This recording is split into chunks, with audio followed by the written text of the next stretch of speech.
Hello students. तो first chapter का part one मैंने अप टू इलेक्ट्रिक फ्लक्स से पहले के सारे टॉपिक आपके साथ डिस्कस किए। आप चाहे तो पहले वो पार्ट जरूर देखें, फिर ये पार्ट टू कंटिन्यू करें। अब मैं पार्ट सेकंड डिस्कस करने जा रहा हूँ, वहां से इलेक्ट्रिक फ्लक्स से एंड ऑफ दिस चैप्टर। तो सर अब इसका जो सबसे नेक्स्ट इंपॉर्टेंट टॉपिक आता है जिसे हम कहते हैं इलेक्ट्रिक फ्लक्स। सर सबसे पहली बात आपको ये फ्लक्स का मतलब समझना होगा। सर फ्लक्स का मतलब होता है कोई भी चीज जो फ्लो करे वो फ्लक्स है।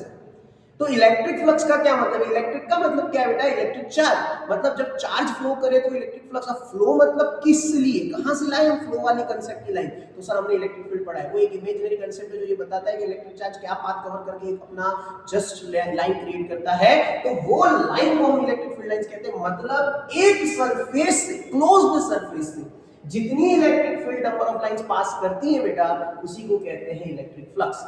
इलेक्ट्रिक फ्लक्स को हम यहाँ पे फाई ई से डिनोट करते हैं क्योंकि आने वाले टाइम पे आपको मैग्नेटिक फ्लक्स भी मिलेगा। सर इलेक्ट्रिक फ्लक्स का मैथमेटिकल ट्रीटमेंट करने के लिए आपको पूरे एरिया में से पहले एक स्मॉल एलिमेंट निकालना होता है। स्मॉल एलिमेंट जैसे मैंने यहाँ पे डीएस वेक्टर बना रखा है। सर आपको एक और कंसेप्ट पता होना चाहिए, एरिया वेक्टर। एरिया वेक्टर क्या होता है? कोई भी एरिया का normal unit vector, perpendicular vector, उसका एरिया वेक्टर होता है बेटा। अब यहाँ पे अगर इलेक्ट्रिक फील्ड लाइन ऐसे जा रही है, ये ds आपका मैंने एरिया एलिमेंट दिया है, तो इस एरिया एलिमेंट का n cap perpendicular to the axis यही बनना है ऐसे। तो मतलब e वेक्टर और n कैप एक ही डायरेक्शन में है बेटा। तो यहाँ देखिए d5 for this element e vector dot ds। पर अगर मुझे इस पूरे का फ्लक्स निकालना है तो इस d5 का बेटा क्या कर देंगे? इंटीग्रेशन। तो कर दिया, मिल गया पूरा फ्लक्स। तो सर आपको ये ध्यान रखना है, फ्लक्स निकालने के लिए आप डायरेक्टली अगर एरिया आपको पता है तो आप उस एरिया से डायरेक्ट इलेक्ट्रिक फील्ड इंटेंसिटी को मल्टीप्लाई करिए। पर नहीं पता है तो इंटीग्रेशन की मदद से छोटा एलिमेंट फिर उसका इंटीग्रेशन करके पूरे एरिया का काम हम कर सकते हैं। सर अगर इलेक्ट्रिक फील्ड लाइन और एरिया वेक्टर एंगल बना दे तो इसलिए तो यहाँ पे बेटा डॉट प्रोडक्ट लिखा है ना। डॉट प्रोडक्ट आया कहां से? ये आया यहाँ से। जब इलेक्ट्रिक फील्ड लाइन ऐसे जा रही है, एन कैप ऐसे जा रहा है, थीटा यहाँ बन रहा है। थीटा जब बनता है तो इलेक्ट्रिक फील्ड का कंपोनेंट यहाँ पे e cos थीटा गिरेगा। e cos थीटा जब यहाँ लाया हमने तो e ds cos थीटा आया ना। अब आया बेटा तो e ds cos कब आता है? जब डॉट होता है। डॉट होता है तो e वेक्टर डॉट ds होता है। इलेक्ट्रिक फ्लक्स के लिए आपको डॉट प्रोडक्ट पे काम करना है और इससे ये पता चलता है कि डॉट प्रोडक्ट है तो क्या? तो सर ये स्केलर है। क्या है बेटा? ये स्केलर है, इसलिए फ्लक्स हमने इंट्रोड्यूस किया है क्योंकि वो एक स्केलर क्वांटिटी है। तो सर इलेक्ट्रिक फ्लक्स पढ़ते ही आपके पास एक बहुत इंपॉर्टेंट टॉपिक आ जाता है इस चैप्टर का, जिसे हम कहते हैं गॉस थ्योरम। सर गॉस ने एक इतनी स्पेशल थ्योरम दी जिससे आप इलेक्ट्रिक फ्लक्स और इजी तरीके से निकाल सकते हैं। गॉस ने कहा आप जो भी इनक्लोज शेप ले रहे हो जिसका आप इलेक्ट्रिक फ्लक्स निकाल रहे हो, एक बात ध्यान रखना, इलेक्ट्रिक फ्लक्स क्लोज सरफेस के लिए निकलता है, तो गॉस थ्योरम भी क्लोज्ड सरफेस के लिए ही लगती है। सर गॉस ने कहा जिसके लिए भी आप इलेक्ट्रिक फ्लक्स निकाल रहे हो उस क्लोज्ड सरफेस में टोटल चार्ज पता कर लो सर। अगर टोटल चार्ज मिलता है तो उसको उसकी परमिटिविटी से डिवाइड करना है। जैसे मैंने यहाँ एप्सिलॉन नॉट लिखा है, एप्सिलॉन नॉट लिखा है मतलब मैं परमिटिविटी ऑफ किसकी बात कर रहा हूँ बेटा? मन में आ गया? वैक्यूम की बात कर रहा हूँ क्योंकि ये एप्सिलॉन नॉट है। पर अगर मैं किसी मीडियम में फ्लक्स निकाल रहा हूँ जैसे कि ग्लास, वाटर, फलाना ढिंगाना, तो सर यहाँ पे एप्सिलॉन नॉट की जगह क्या आएगा?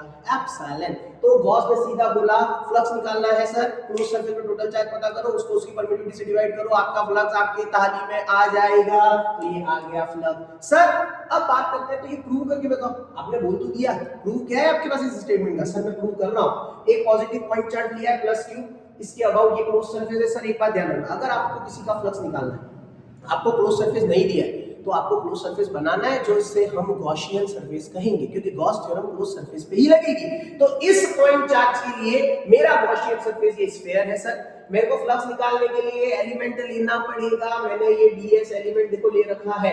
इस पॉजिटिव पॉइंट चार्ज की इलेक्ट्रिक फील्ड आउटवर्ड निकलेगी, आउटवर्ड निकली, इस एलिमेंट का n कैप भी आउटवर्ड निकलेगा। दोनों के बीच में एंगल बेटा थीटा इज इक्वल टू क्या बन रहा है? 0। तो सीधा सीधा मैं बोल सकता हूं flux vector E dot ds क्या आएगा? E ds cos 0। 0 क्यों आया? n कैप और E के बीच का एंगल। सर cos 0 आते ही आपके पास E ds बच गया। E तो पूरे के लिए कांस्टेंट है, ds का इंटीग्रेशन एरिया। एरिया मतलब स्फीयर का। स्फीयर का एरिया बेटा क्या होता है? 4 पाई आर स्क्वायर रखिए ना, 4 पाई आर स्क्वायर रख दिया सर। अब मुझे पता है यहां से E डॉट 4 पाई स्क्वायर आ गया है, तो E की वैल्यू आ गई 5/4 पाई आर स्क्वायर, मिल गया इलेक्ट्रिक फील्ड। अब सर मेरे को तो Q enclose by epsilon not prove करना है। एक पॉइंट चार्ज के लिए बेटा मेरे को बताना जरा इलेक्ट्रिक फील्ड क्या होती है। एक पॉइंट चार्ज के लिए r डिस्टेंस की इलेक्ट्रिक फील्ड क्या होती है, kq बाय r स्क्वायर होती है ना। तो सर मैं थोड़ा ऊपर आ रहा हूं, हां, kq बाय r स्क्वायर 5/4 पाई r स्क्वायर। k की वैल्यू बेटा क्या होती है 1/4 पाई एप्सिलॉन नॉट फॉर वैक्यूम, तो रख दीजिए ना 1/4 पाई एप्सिलॉन नॉट, और ये एप्सिलॉन नॉट के साथ आपका q अपॉन r स्क्वायर बच रहा है, 5 बच रहा है, 4 पाई r स्क्वायर बच रहा है, 4 पाई से 4 पाई का बलिदान, तो बचता है r स्क्वायर से r स्क्वायर का बलिदान, 5 बेटा बच गया ना q अपॉन एप्सिलॉन नॉट।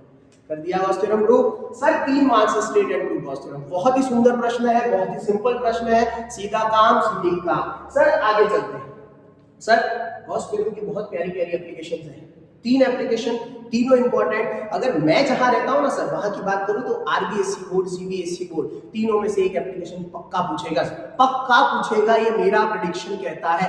ये नहीं तो इसका कोई न्यूमेरिकल, इसका कोई फॉर्मूला, इसका कोई कांसेप्ट 100% आपको देखने को मिलेगा। Sir application of Gauss theorem start करते हैं। सबसे पहली एप्लीकेशन है इनफाइनाइटली लॉन्ग वायर। सर एक इनफाइनाइट वायर है, पॉजिटिवली चार्ज है, अंश अनचार्ज पड़े हैं, आपको इलेक्ट्रिक फील्ड निकालनी है। सबसे पहला काम सर गॉस की बहुत सहायता लगेगी, बहुत मदद लगेगी। ये बहुत ही सज्जन व्यक्ति था जिसने आपको ये दिया है, तभी तो आप देखिए फटाफट कैसे ये क्वेश्चन सॉल्व करते हैं। सर मैंने आपको कहा था गॉस थ्योरम लगानी है, क्लोज सरफेस चाहिए, क्या आपको इस वायर पे क्लोज सरफेस मिल रहा है? नहीं मिल रहा है ना, तो बनाना पड़ेगा उस सरफेस को। क्या करोगे? Gaussian surface. क्या बनेगा इस इनफाइनाइटली लॉन्ग वायर का गॉसियन सरफेस? सर सिलेंडर बनेगा। क्या बनेगा? सिलेंडर बनेगा। तो बना दीजिए जनाब, सिलेंडर बन गया सिलेंडर। सर गॉस थ्योरम लगाने के लिए एक बात बहुत अच्छे से ध्यान रखना, गॉस थ्योरम सरफेस पे लगती है। कहाँ लगती है? सरफेस पे लगती है। सर ये जो सिलेंडर बना है उसमें कितने सरफेस है जरा मुझे बताइए। आया मन में कुछ?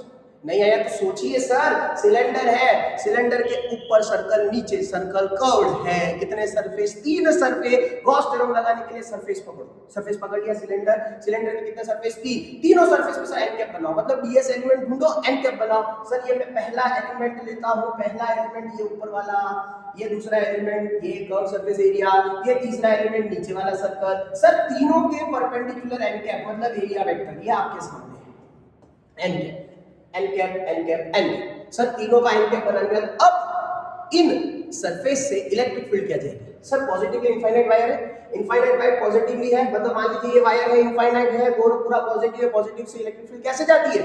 Outward, outward, outward. सर इस एन कैप पे आपको इलेक्ट्रिक फील्ड आउटवर्ड ऐसे मिलेगी, इस पे आउटवर्ड ऐसे मिलेगी, और इस पे आउटवर्ड ऐसे मिलेगी। सर इसे ds1 मान लेना, इसे ds2 एलिमेंट मान लेना, इसे ds3 एलिमेंट मान लेना। Sir flux, flux E vector dot dl, मैंने कहा 3 एलिमेंट में थोड़ा है ना, EDS1 plus EDS2 plus EDS3। Sir तीनों के EDS1, EDS2, EDS3 का एंगल देखो, DS1 में 90, DS2 में 0, DS3 में 90। सर cos 90 की वैल्यू पढ़ी है? पढ़ी होगी ना सर, कब पढ़ी थी? नहीं याद है, चलो छोड़ो। सर DS1 90 0 खत्म, DS3 90 0 खत्म। सर बचता एक ही है, EDS2। वेक्टर लगाने की जरूरत नहीं क्योंकि cos हमने लगा दिया है। सर DS2 और कुछ नहीं पर ये सिलेंडर वाला कर्व्ड पार्ट था, मतलब अब मैं इस DS2 का इंटीग्रेशन अगर करता हूं तो मुझे CSA ऑफ सिलेंडर चाहिए। तो अगर CSA चाहिए तो सिलेंडर की लेंथ L मान लो, इसकी रेडियस R मान लो, सिलेंडर का CSA होता है sir 2 pi RL। This is what flux we have. Now what I have to do? Just go with the Gauss theorem. Sir Gauss theorem लगाएंगे by Gauss theorem. Gauss theorem क्या कहता है? phi is equal to q enclosed upon epsilon naught। अब phi क्या आ गया है? E 2 pi RL, q enclosed upon epsilon naught। Sir E निकालना है तो E आ जाता है q enclosed upon 2 pi RL epsilon naught। Ladies and gentlemen, sir ये Q जो मैंने लिया है ना इनक्लोज में, सर ये बहुत ज्यादा है, इनफाइनाइट है। अब इसका क्या करें? क्या आपको क्यू दे रखा होगा, क्या आपके पास मैग्नीट्यूड? नहीं सर, ये जो सारा चार्ज है वो यूनिफॉर्म है। एक बहुत इंपॉर्टेंट बात याद रखना, इसलिए हमेशा ध्यान रखना, वीडियो को लास्ट तक पहुंचाना, नहीं तो सारे कंसेप्ट की धज्जियां उड़ जाती हैं। सर ये सारे चार्ज यूनिफॉर्म है, यूनिफॉर्मली डिस्ट्रीब्यूटेड है, मतलब सब जगह डेंसिटी क्या रहेगी? सेम। और जब एक लाइन पे डेंसिटी सिस्टम हम पढ़ते हैं तो हमें लैम्बडा की जरूरत पड़ती है, और वो लैम्बडा ये कहता है कि आपने जितना भी चार्ज है वो पर यूनिट लेंथ ले लीजिए। यहाँ पे लैम्बडा लीनियर चार्ज डेंसिटी है, तो Q enclose is equal to सीधा सीधा लैम्बडा L। लैम्बडा कौन? Linear charge density. Linear charge density कब आती है बेटा? जब सिस्टम यूनिफॉर्म होता है। सर Q एनक्लोज की जगह यहाँ रख देते हैं lambda L 2 pi r L epsilon naught, L से L का बलिदान is equal to lambda upon 2 pi epsilon naught r, and this is electric field due to a long infinite wire which is inversely proportional to 1 upon r। जितना ज्यादा दूर जाओगे electric field intensity decrease करेगी। Sir question बहुत बार आता है और बहुत अच्छे से आता है, सर इसे वेक्टर फॉर्म में लिख के बता दोगे क्या? वेक्टर फॉर्म में क्यों नहीं लिख के बताऊंगा? क्योंकि सर इस फॉर्मूले में सबसे अच्छी बात यह है कि r ही तो ऐसा है जो वेरिएबल है, तो बना दो ना vector. E vector is equal to lambda upon 2 pi epsilon naught r cap unit vector. Unit vector को सर आप क्या lambda upon 2 pi epsilon naught r square r vector लिख सकते हैं? लिख सकते हैं। r कैप को r vector upon magnitude of r लिख दिया सर। अब इसमें कभी इस r को अगर मैं बोलूं कि ये जो है वो नीचे x डायरेक्शन में है, x, तो r की जगह x लिख देना, y में है तो y लिख देना, और z में है तो z लिख देना, x में है तो i कैप लिख देना, y में है तो j कैप लिख देना, z में है तो k कैप लिख देना। तो सर ये पहला application most important long infinite wire for uniformly charge distribution के लिए। इलेक्ट्रिक फील्ड क्या होती है? Lambda upon 2 pi epsilon naught r होती है, और वेक्टर फॉर्म ये है। और एक प्यारा सा डेरिवेशन, सुंदर सा डेरिवेशन, पूरे 3 मार्क्स 5 मार्क्स 4 मार्क्स सब देखे जाता है। सर चलते हैं दूसरी एप्लीकेशन के बाद। बहुत ही सिंपल, बहुत ही डरावनी। सिंपल इसलिए बोल रहा हूं क्योंकि मुझसे पढ़ने वाले हो आप, और डरावनी इसलिए बोल रहा हूं क्योंकि अभी तक किसी और से पढ़ी है। सर इनफाइनाइटली प्लेन शीट के लिए काम करने जा रहे हैं, मतलब एक इनफाइनाइट प्लेन शीट है जिसपे पूरी तरीके से चार्ज है। प्लेन शीट का कांसेप्ट समझना सर, हाथ में एक पेपर ले लीजिए जो मेरा हाथ है। सर प्लेन शीट में जो चार्ज है वो इधर भी है, इधर भी है, मतलब इधर भी चार्ज अपना काम करेंगे, इस तरफ भी चार्ज अपना काम करेंगे। अगर मैं एज ऑब्जर्वर यहां देखूं तो फील्ड यूं आएगी, अगर मैं एज ऑब्जर्वर यहां देखूं तो फील्ड यूं आएगी। ये कांसेप्ट पहले समझना, फिर प्लेन शीट के पास जाना। Sir plane sheet Gauss theorem sir क्यों? मुझे क्लोज्ड एरिया चाहिए। क्लोज्ड एरिया दिख रहा है क्या? नहीं दिख रहा। क्या बनाऊं? सर एक पिल शेप बनेगा, पिल, लगता सिलेंडर है पर कहते हैं पिल। सर ये पिल आप एक डीएस एलिमेंट के हिसाब से इसमें से निकालिए। ये आपका एरिया यहां से कुछ इस तरीके से हमने बना दिया।